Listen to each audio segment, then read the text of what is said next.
इस वक्त हमारे साथ डॉक्टर संजय कुमार राय हैं। सर, कोविड के मामले एक बार फिर से बढ़ने शुरू हुए हैं। 4 महीने बाद, 5 महीने बाद इतने नंबर ऑफ केसेस आ रहे हैं, 150 से 1000 के आसपास तो जान। वजह क्या है? देखिए, सार्स कोविड 2 जो है आरएनए वायरस है और आरएनए वायरस में म्यूटेशंस होते रहते हैं। अब वो समय नहीं है कि हम जो है केसेस गिनना शुरू करें। हमें सिर्फ ये मॉनिटर करना है कि क्या सीवियरिटी भी बढ़ रही है, डेथ भी बढ़ रहा है, तब वो मतलब हो सकता है।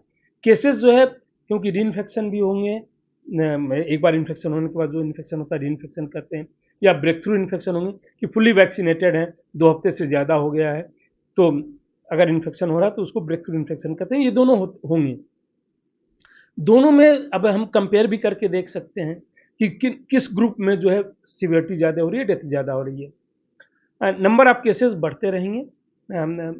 इस टाइप की फ्लक्चुएशंस अगर हम गिनते रहें तो आगे 10 साल बाद भी हम यही बातें करेंगे कि सर देखिए, कहीं 40वां वेव तो नहीं आने वाली है, जैसे अभी चौथी वेव की हम बात कर रहे हैं। बहुत ही अनलाइकली है कि हमारी कंट्री में जो है सीवियरिटी बढ़ने वाली है बहुत ज़्यादा, या डेथ बहुत ज़्यादा बढ़ने वाली है, हॉस्पिटलाइजेशन बढ़ने वाला है, क्योंकि जो ग्लोबल एविडेंस है हमें उस पर बात करनी तो चाहिए। कोई नई वेव फिलहाल नहीं। हाँ, वेव अगर हम सिर्फ नंबर ऑफ केसेस ही करें तो कभी भी आ सकती है, लेकिन सीवियरिटी, डेथ, हॉस्पिटलाइजेशन की बात करें तो इसकी संभावना बहुत ही कम है। वह तभी हो सकता है जब वायरस पूरी तरीके से चेंज हो चुका हो, बिल्कुल ही नया वायरस आ गया हो, और वह एक बार आपको इन्फेक्शन हो गया है उससे भी जो इम्यूनिटी आपको आई है उसको भी बाईपास कर दे।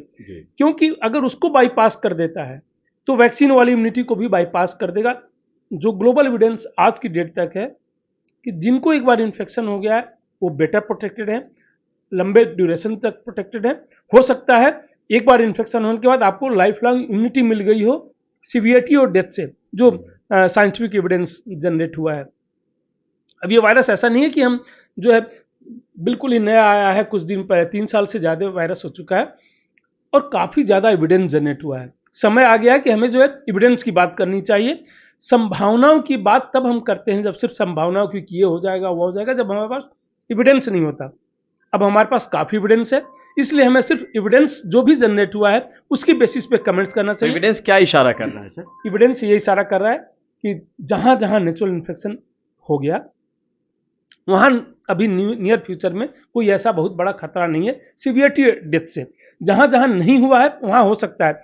जैसे अभी कुछ दिन पहले जब दिसंबर माह में चाइना में या आपके साउथ कोरिया में, जापान में केसेस बढ़ रहे थे, आप दोनों को कंपेयर कर लीजिए, हिंदुस्तान और उनमें क्या अंतर था।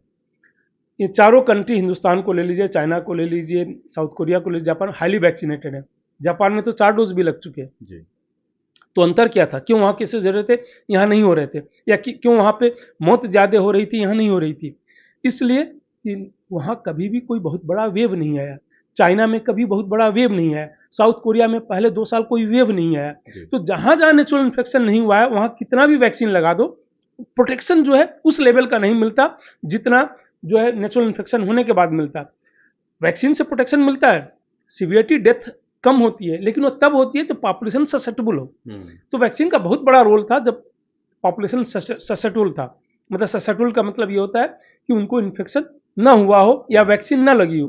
अब या तो पॉपुलेशन को वैक्सीन लग चुका है या इन्फेक्शन हो चुका है, उस कंडीशन में जो है कि कोई बहुत बड़ी वेव आने वाली है उसकी संभावना कम है, क्योंकि एविडेंस काफ़ी जनरेट हो चुका है कि नेचुरल इन्फेक्शन होने के बाद जो है अच्छा खासा प्रोटेक्शन मिल रहा है और लंबे ड्यूरेशन तक मिल रहा है। XBB 1.16 कहा जा रहा है कि वो वजह है जिस वजह से केसेस बढ़ रहे हैं। उसको लेकर क्या प्रमाण है आपके पास सर? वो जो जब भी न्यू वेरिएंट आता है, जैसे ओरिजिनल वन था, उसके बाद अल्फा आया, अल्फा के बाद बीटा आया, बीटा के बाद डेल्टा आया, डेल्टा के बाद ओमिक्रॉन आया। ओमिक्रॉन फर्स्ट टाइम जो है नवंबर 2021 में फर्स्ट टाइम रिपोर्ट हुआ था। उनमें इन्फेक्टिविटी और हर वेरिएंट जो है एक दूसरे से ज़्यादा इन्फेक्टिव थे, तो इन्फेक्टिविटी बढ़ती गई।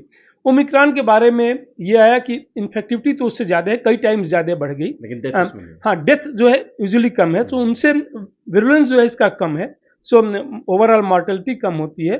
तो इसलिए अभी जो लेटेस्ट वेरिएंट सर्कुलेशन में है वो भी ओमिक्रॉन का ही एक सबलिनेज है। तो इन्फेक्शन रेट उसका ज़्यादा है, शायद वह जो है हाईली इन्फेक्शियस है। लेकिन हाईली इन्फेक्शियस हो उसका मतलब नहीं करता, अब वो समय आ गया है कि हम सिर्फ उसको मॉनिटर करें कि कितनी डेथ हो रही है, कितना जो है हमारा जो है सीवियरिटी हो रहा है, हॉस्पिटलाइजेशन कितना हो रहा है, और वो उसको मॉनिटर करने की जरूरत है। गवर्नमेंट ऑलरेडी उसको मॉनिटर कर और रही है। वैसी चीजें आ नहीं रही हैं फिलहाल में, हाँ, सिवियरिटी और डेथ सीवियरिटी डेथ ऐसा रिपोर्ट नहीं हो रहा है, हॉस्पिटलाइजेशन हॉस्पिटलाइजेशन कि अचानक बढ़ जाए, ऐसा रिपोर्ट नहीं हो रहा है।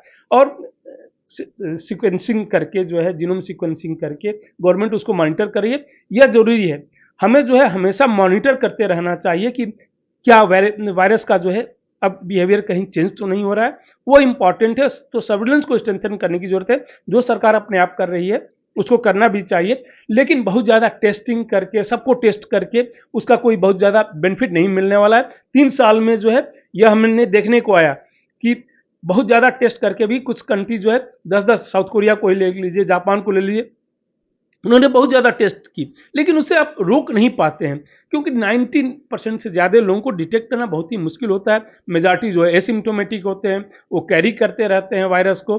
तो इस टाइप के वायरस में जो है जो भी एविडेंस अभी तक जनरेट हुआ है उसको अब हमें यूज़ करना चाहिए। Thank you so much.